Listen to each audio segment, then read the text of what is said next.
Hello everyone. तो अभी मैं आ गया हूँ उज़्बेकिस्तान के ताशकंद शहर में मैं हूँ। और मैंने ट्रेन लिया था कल अलमाटी से शिमगंज की मेरी ट्रेन थी, जो कि मुझे कुछ 1000-1200 रुपये का पड़ा था। और मैं ओवरनाइट जर्नी थी, तो ओवरनाइट जर्नी करके मैं शिमगंज आया और फिर शिमगंज से मैं टैक्सी से 2000 टेंगे मतलब 400 रुपये में तज़किस्तान आ गया। और तज़किस्तान आने के बाद जो बॉर्डर पे इमिग्रेशन वगैरह कराया, वीज़ा तो मेरे पास ऑलरेडी था ही, शायद $20 का वीज़ा आया था, 1600-1700 कुछ रुपए का। तो उसके बाद बॉर्डर पे इमिग्रेशन कराने के बाद मैं अभी आ गया हूँ सिटी सेंटर में। मैंने एक हॉस्टल लिया है, हॉस्टल पॉइंट नाम है। हॉस्टल की चार्जेस थोड़ी ज़्यादा है, लाइक ज़्यादा नहीं कह सकते, but still compare to hostel price ज़्यादा है। लाइक 620 रुपये की मेरी एक दिन की स्टे है यहाँ पे। तो मैंने भी एक ही दिन का किया है, क्योंकि मुझे नहीं पता कि इसके बाद मैं किधर जाऊँगा। दूसरे शहर भी जाना है उज़्बेकिस्तान में, ताशकंद, बुखारा और समरकंद घूमने जैसा है। तो ये तीनों सिटी घूमूंगा और फिर इसके बाद देखूँगा कोई अगला कंट्री। तो मिलते हैं आपसे थोड़े। अभी जा रहा हूँ मैं खाना खाने के लिए, देखता हूँ अगर इंडियन रेस्टोरेंट मिलता है या नहीं। और मैं करेंसी चेंज कराने भी जा रहा हूँ, तो मिलता हूँ आपसे फिर।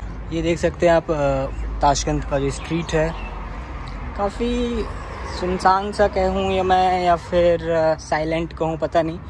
बट हाँ, ये सारी जो कंट्रीज़ हैं जो सोवियत के पार्ट थे, कज़ाकिस्तान, उज़्बेकिस्तान, तजिकिस्तान, ये सब काफ़ी खाली से कंट्रीज़ हैं। मतलब पॉपुलेशन बहुत ज़्यादा नहीं है।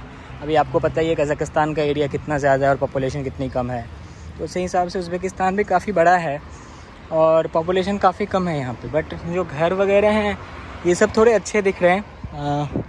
अच्छे इसलिए क्योंकि एरिया इनके पास बहुत ज़्यादा है और है, खूबसूरत तो है, लाइक ऑर्गेनाइज्ड वे में कह सकते हैं, ऐसा है।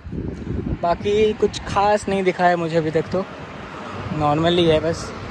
तो जब एक्सप्लोर करने निकलूँगा तब मैं आपको आगे का दिखाता हूँ। आज के लिए शायद मैं टर्किश रेस्टोरेंट ट्राई करके देखता हूँ, क्योंकि मैंने ऐसा सुना है कि टर्किश फूड हम इंडियंस के लिए खाने लायक होती है, हम उसको खा सकते हैं। तो देखते हैं टर्किश फूड ट्राई करके। तो खाना तो मैंने खा लिया टर्किश, बट जो बिल आया है 1,05,600 उज़्बेक सोम का। तो मतलब कुछ होता है ये 10,000 में 70 रुपये, तो 1,00,000 में 700 रुपये और 800 रुपये करीब करीब बिल आया है। और बट बिल में उन्होंने 20% सर्विस चार्ज ऐड किया है। सो सर्विस चार्ज ही है 17,600 का, मतलब 10,000 में 70 रुपये, तो कुछ 100 रुपये करीब पकड़ लो कम से कम सर्विस चार्ज लगाया है।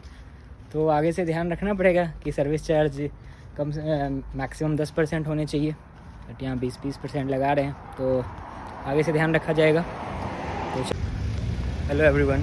तो अभी मैं गया था करेंसी एक्सचेंज कराने, बैंक का नाम है इपोटेका बैंक। और यहाँ पे करेंसी एक्सचेंज करने का आपको एक और तरीका है बैंक के अलावा। यहाँ पे कियोस्क लगे होते हैं जगह जगह, लाइक एटीएम में, बैंक के एटीएम में, सॉरी मॉल में, बैंक के एटीएम में। तो कियोस्क में आप डायरेक्टली वहाँ से सिलेक्ट कर सकते हैं USD टू उज़्बेकी सोम, या फिर आप रिवर्स भी कर सकते हो। आपके पास सोम ज़्यादा बचे हुए हैं तो आप उससे US डॉलर भी निकाल सकते हो, यूरो और पाउंड, चाहे 3 करेंसी थे, तो आप वहाँ से भी कर सकते हो। बट अभी कियोस्क चल नहीं रहा था, तो इसलिए मैंने बैंक में डायरेक्टली गया था। और हाँ, हर बैंक का ऑब्वियसली अलग अलग रेट होता है, तो आप 3-4 कियोस्क में ट्राई करके देख सकते हो।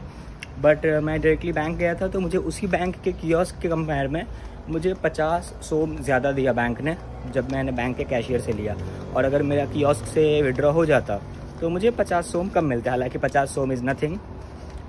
तो 50 सोम मतलब $1 में 50 सोम, तो $100 का मैंने किया, तो $100 का 5,000 सोम हो गया। तो 5,000 सोम मतलब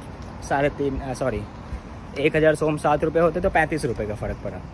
तो मैंने अभी $100 का कराया और इन्होंने मुझे दिया है 11,45,000 सोम। तो इतना सोम ले करके मैं जा रहा हूँ, तो मिलते हैं आपसे आगे।